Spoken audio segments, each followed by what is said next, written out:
की किरणें, रेज हम सभी को यहाँ प्रभावित किए हुए हैं, और जिस कारण से हम सोच ही नहीं पाते हैं। कोशिश करते हैं तो 2 सेकंड के बाद मन कहीं का कहीं पहुँच जाता है। कभी कभी होता था ऐसे कि ये क्या जीवन हुआ, सुबह उठो, खाना बनाने में लग जाओ, खाना खाओ, फिर कमाने के लिए जाओ, आते पढ़ के सो जाओ, उठकर फिर भागो, फिर शाम को पढ़ जाओ, फिर भागो, मर ही जाओ, यही काम पूरा ना होता।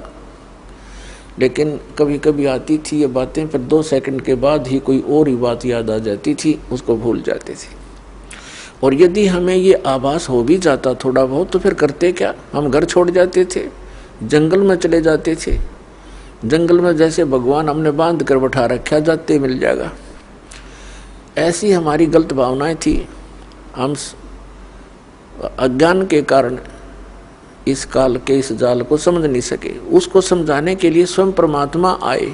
वो हमारे पिता हैं, हमारे जनक हैं, क्योंकि अपने का दुख अपनों को ही होता है।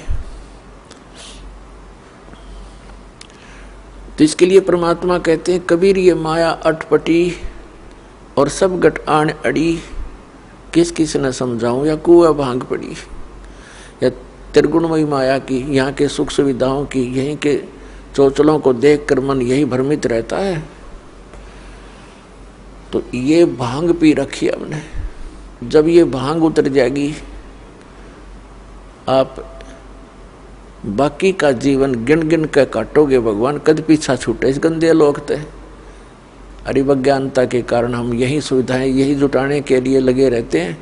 यहीं की सुख सुविधाएं प्राप्त करने के लिए हम संतों ऋषियों के पास मंदिरों मस्जिदों में जाते रहते हैं, और ये हमारे साथ ना चली, और जीवन सारा इन्हीं की जोड़ जुगाड़ में व्यर्थ हो जाता है।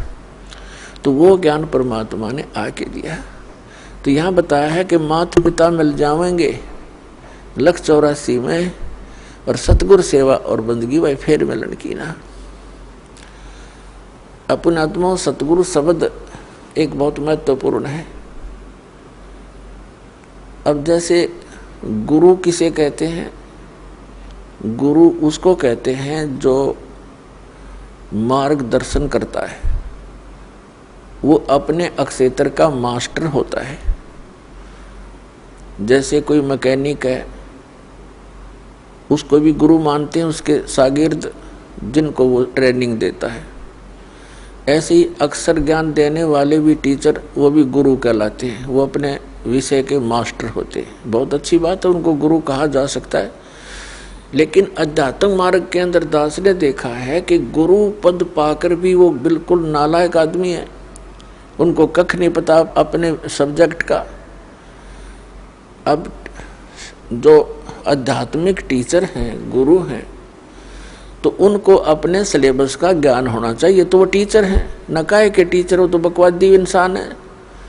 जिस अध्यापक को अपने सिलेबस का ज्ञान नहीं, अपने सब्जेक्ट से परिचित नहीं, उसके बाहर का ज्ञान विद्यार्थियों को सुना रहा है, तो विद्यार्थियों का शत्रु है वो व्यक्ति, वो गुरु नहीं है। भले उसको गुरु कहते हैं, टीचर कहते हैं, वो तो गलत ज्ञान टीच कर रहा है। तो यहाँ सतगुरु शब्द की इसलिए आवश्यकता पड़ी कि ये गुरु पद पर विराजमान व्यक्ति ये गुरु नहीं है, ये झूठे हैं, इसलिए सतगुरु की आवश्यकता पड़ी। सच्चा गुरु, सच्चा टीचर, रियल टीचर।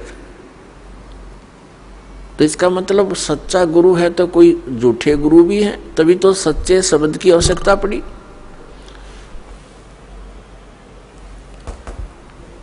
तो उसकी पूर्ति करने के लिए स्वयं परमात्मा ही आते हैं। परमेश्वर की वाणी माता है, 3 लोक और भवन चतुर्दश, कोई नहीं सत्संगी। सत्संगी का अर्थ होता है जो पूर्ण रूप से सत्य को आधार मानकर अपनी सर्व आध्यात्मिक क्रियाओं को करता है, वो सत्संगी कहलाता है। और वो सत्संग कहाँ से सुनने को मिलता है? सतगुरु से मिलता है। तो जो भोली आत्माएं नकली गुरुओं के पास साधना कर रही हैं, उनके शिष्य बन गए हैं, वो सोच तो ये रहे हैं कि हमें सतगुरु मिल गए, लेकिन ये उनकी भूल है क्योंकि उनको ज्ञान नहीं। तो उसकी पूर्ति करने के लिए, उसका निराकरण करने के लिए, इस अज्ञान का नाश करने के लिए स्वयं परमात्मा आते हैं। और जिस लोक में हम रह रहे हैं ये काल का लोक है, इस लोक का काल है राजा। और ये माया जाल पसारा हो, चल अंसा सतलोक हमारे, छोड़ो यो संसारा हो। तो पुण्यात्माओं, वो परमात्मा स्वयं यहाँ आते हैं, वही एक सतगुरु की भूमिका करते हैं, वही एक सच्चे भगत की भूमिका करते हैं, वही एक सच्चे संत की भूमिका करते हैं, और वही एक नेक नागरिक की तरह एक अपना उदाहरण करते हैं। एक नेक नागरिक यानी अच्छा व्यक्ति समाज में रहने के किस प्रकार वो रहे, किस प्रकार की उसकी गतिविधियां होनी चाहिए, ये सब लीलाएं माल्य की करके हमें एक उदाहरण पेश करते हैं। तो वो परमात्मा पूर्ण ब्रह्म, जिसको सतपुरुष भी कहते हैं, उसी को अमर पुरुष भी कहते हैं, उसी को अकाल मूर्त, सबद स्वरूपी राम और सतपुरुष, उसी परमात्मा के ये उपमात्मक नाम है। उनका रियल नेम जो है, वास्तविक नाम कबीर देव है, कबीर साहब। वेदों में कबीर देव, कुरान शरीफ में कबीर अल्लाह, अल्लाहु अकबर, अल्लाह कबीर।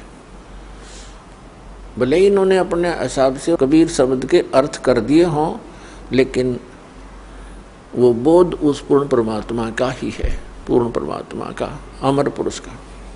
कबीर परमेश्वर जी ने 600 वर्ष पहले जब इस कलयुग में आए थे, सन 1398 से सन 1518 तक 120 वर्ष परमात्मा यहाँ रहे, और एक जनसाधारण जैसी लीला की, जो कि वो प्रत्येक युग में ऐसी एक लीला करते ही करते हैं।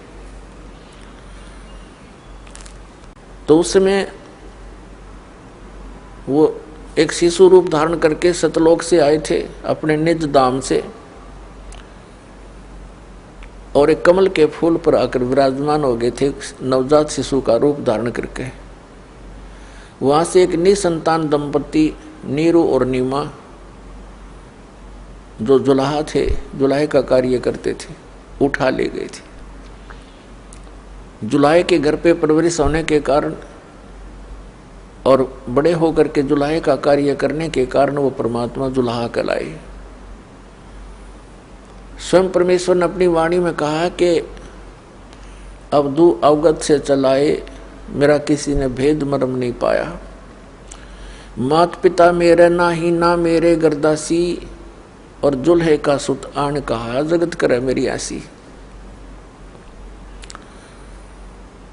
उस परमात्मा ने 600 वर्ष पहले कहा था कि वेद मेरा भेद है,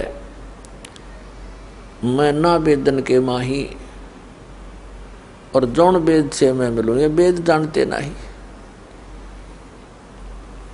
परमात्मा ने कहा था अपनी प्यारी आत्मा धर्मदास जी को कि चारों वेद मेरा ही गुणगान करते हैं, पर इन वेदों में वर्णित विधि से मेरी प्राप्ति नहीं हो सकती, क्योंकि वेदों में केवल ब्रह्म तक के पाने की यानी भक्ति का विधान वर्णित है, और परम अक्षर ब्रह्म यानी सतपुरुष की भक्ति का मंत्र उसमें ऑप्शन छोड़ दिया है कि उसको तत्वदर्शी संत बताएंगे, उनसे सुनो। जैसे श्रीमद् भगवद गीता